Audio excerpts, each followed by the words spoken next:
សួស្តីអ្នកនរក្នុងវីដេអូនេះខ្ញុំនឹងបង្រៀនអ្នកនរឲ្យចេះពីរបៀបនៃការបង្កើតតារាងដោយ slide ប្រវត្តិបាទអញ្ចឹងតារាងដោយ slide ប្រវត្តិយ៉ាងម៉េចខ្ញុំមើលជាក់ស្ដែងបាទនេះតារាងរបស់ខ្ញុំនៅក្នុងថ្នាក់មួយទៀតបាទយើងបង្កើតតារាងដោយ slide ប្រវត្តិរបស់ខ្ញុំមានតារាងឈ្មោះប៉ុណ្ណឹងអញ្ចឹងពេលដែលខ្ញុំត្រូវការបញ្ចូលឈ្មោះ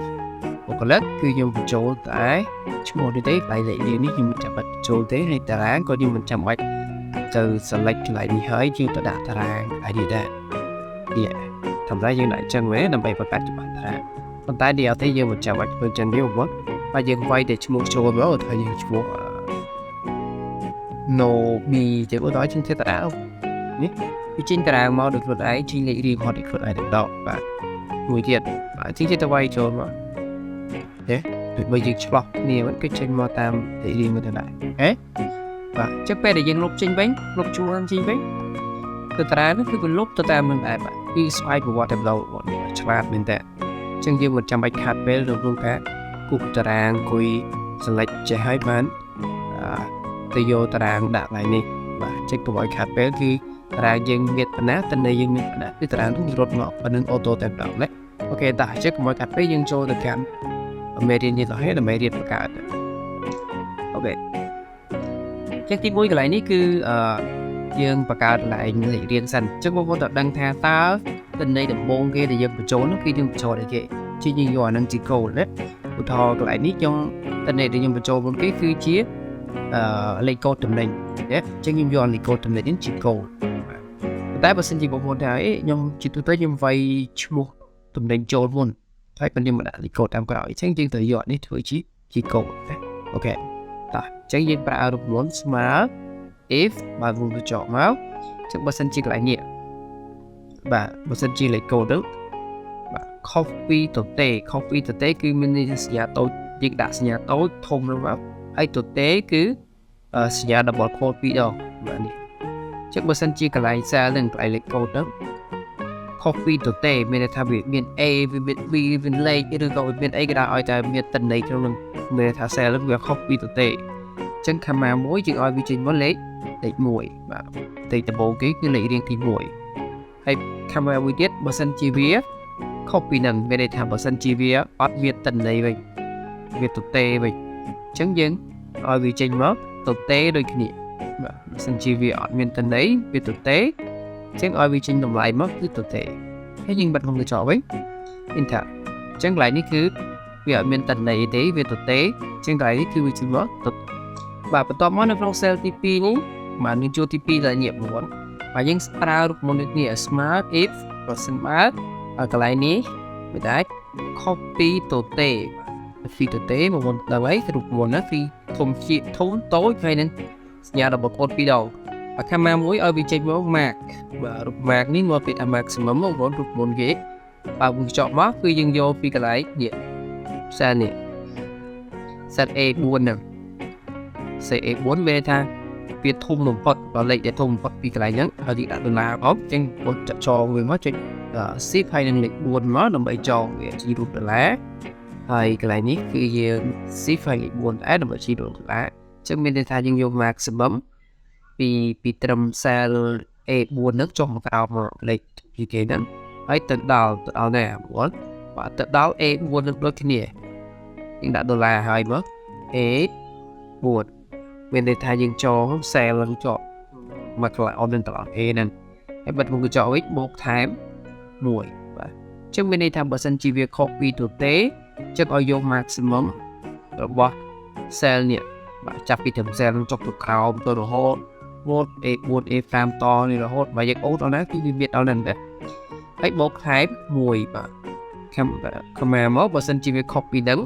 មានន័យថាបើសិនជាវាអត់ទៅទេសំដៅបើសិនជាវាទៅទេនេះយើងថា copy ទៅទេ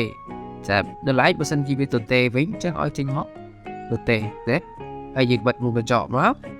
គឺ enter ណាអូខេអញ្ចឹងកន្លែងនេះគឺទៅទេចាំបើសិនយើងដាក់លេខសេតិន័យចូលមកបាទវាចេញមកលេខ1គេនេះបងតែបើសិនជាកន្លែងនេះមានតិន័យដែរចានេះវាចេញលេខ1អានេះវាលេខ2ហើយវាតគ្នាចឹងបូកតគ្នាចឹងអូខេឥឡូវខ្ញុំអូលេខរៀងចូលមកនេះវិញយើងធ្វើដល់ cell ទី2 ជាយើងអូសជុំមកក្រោមបើយើងចង់ដល់តំណែងយើងអូសដល់តំណែងមកបាទហើយនោះចូលឲ្យតំណែងបាទជាតែមើលអត់ខ្ញុំវាយតំណែងចូលឲ្យនេះវាចេញមកមួយអញ្ចឹងពីលើមកអត់មានតំណែងទេពី0ទៀត0បូក1តែតំណែងបើសិនជាកន្លែងនេះមានតំណែងវាថាបែបនេះចុះមានតំណែងជាកន្លែងនេះទៅជាលេខ1អានេះទៅជាលេខ2តតែបើសិនជាកន្លែងនេះមានតំណែងទៀតចឹងកន្លែងនេះលេខ2ហើយ3តអញ្ចឹងទៅពេលយើងលុបជិះវិញគឺវាផ្លាស់ដូចគ្នាដែរណាអូខេតោះចឹងមួយវិញទៀតនេះការដាក់លេខរៀងនៅស្វ័យប្រវត្តិចឹងយើងចូលដល់ការបង្កើតតារាងនៅស្វ័យប្រវត្តិវិញដល់ជាការបង្កើតតារាងនៅស្វ័យប្រវត្តិគឺបងប្អូន select កន្លែងដែលយើងចង់បង្កើតតារាងមកបាទបើសិនជាតិន័យរបស់យើងមានន័យថាយើងបញ្ចូលតិន័យនេះរាល់ថ្ងៃរាល់ខែតិន័យរបស់យើងវិចារចុះបង select ឲ្យដល់ក្រោមរាប់សិបរាប់ពាន់មកបាទ select ឲ្យដល់ក្រោមអស់ម្នាក់មកទេអូខេបន្ទាប់មកយើងចូលទៅក្នុង conditional formatting បាទសម្រាប់ខ្ញុំត្រូវការតែប៉ុណ្្នឹងដើម្បីបង្ហាញពួកយើងមើលបាទគ្រាយើងមើលអញ្ចឹងខ្ញុំបាទ select តែប៉ុណ្្នឹងបានហើយចូល conditional formatting ទៅក្នុង home ព្រោះទីជារនៅអត់ឃើញទេតោះយើងយកចូលដល់ក្នុង new role ហើយយកក្រោមនេះទៀតបាទ select នឹងមើលហើយកន្លែង cell នេះគឺយើង select cell មុនគេនេះបាទ select គេនេះអញ្ចឹងបើសិនជាកន្លែងហ្នឹងបាទយើងលុបដុល្លារនេះចោលមួយដុល្លារលុបទៅក្បែរលេខ4ទៅមួយពេលនេះថាយើងចោលតែ cell ទេចោលតែ row សំដៅចោលតែ column ទេបាទអញ្ចឹងបើសិនជាកន្លែងហ្នឹង copy ទៅទេមានន័យថាវាមានតម្លៃអញ្ចឹងបើសិនជាវាមានតម្លៃលេខគឺចុច format មកហើយយើងយកពាក្យថា field ហើយសំដៅយក border គឺដើម្បីយើងដាក់ថាអញ្ចឹងបើសិនជាកន្លែងនេះកន្លែងលេខរៀងនេះវាមានតម្លៃវាមានលេខអញ្ចឹងយើងឲ្យតារាងនោះវាយ៉ាងម៉េចតារាងនោះយើងយកតារាង style តារាងបែបម៉េចយើងយកពួក snot អញ្ចឹងវាក៏យកចុចជាសាច់យើងនេះណាហៅអេបាទចូលឲ្យជិះតារាងមកពាត់ជុំវិញនេះពាត់ជុំវិញអូខេហើយយើងអូខេមកបងប្អូនហើយបើសិនជាបងប្អូនចង់នេះទៀតចង់ដាក់ពណ៌ for នេះ for cell ពណ៌ snot ដែរដូចតារាងខ្ញុំនេះតារាងខ្ញុំផានមុនទៅបងប្អូននេះមានន័យថាពេលដែលវាយតារាងចូលគឺវាចេញ cell ចេញពណ៌ cell ដែរចូលបើសិនជាបងប្អូនដាក់ចង់ដាក់នោះទៀតគឺយើងដាក់មកជិះនេះ field ដាក់បោះតែសម្រាប់ខ្ញុំចង់ដាក់នឹងទេណាចឹងខ្ញុំត្រឡប់មកចូលដល់ model search ហ្នឹងខ្ញុំអូខេមកបាទហើយអូខេនេះមកថងទៀតតែឥឡូវយើងចូលទៅមើលតារាងជាងវិញតារាងយើងវិញនេះជាងនេះបានដាក់ select អស់ហើយឥឡូវយើងតេស្តមើលណាខ្ញុំបើចូលទៅនៃកានេះកូដវាកូដថា so 003ទេអូខេចុចកន្លែងនេះវាចេញមកលេខ1ជាងកាលណាតែកន្លែងនេះគេលេខ1 file តារាងនេះវារត់ញ៉េហត់ពីស្រួលបាទបើតារាងមក